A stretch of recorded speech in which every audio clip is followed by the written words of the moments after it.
భోగి రోజు చేయాల్సిన విధులు ఏమిటి అంటే, మొట్టమొదటిది భోగి పీడని వదిలించుకోవాలి అని చెప్పారు పెద్దవాళ్ళు. ఎలా వదులుతుంది అంటే దానికి 3 మార్గాలు చెప్పారు.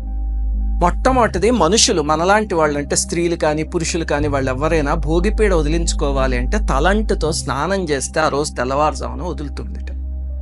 చిన్న పిల్లలు ఉంటారు 5 సంవత్సరాల లోపు వాళ్ళకైతే భోగి పళ్ళు పోయడం అని ఒక ప్రక్రియ ఉంది, తెలుసు కదా మీకు. అది చేస్తే భోగి పీడ వదిలిపోతుంటాయి 5 ఏళ్ల లోపు పిల్లలకైతే.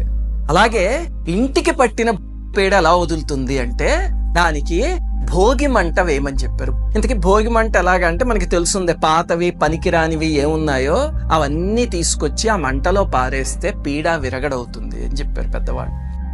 భోగి మంట అంటే సామాన్యమైనది కాదు, అది అగ్నిహోత్రం చేయడం లాంటిది. పూజని సామాన్యుడి ముంగిటికి తెచ్చే ప్రయత్నమే భోగి మంట.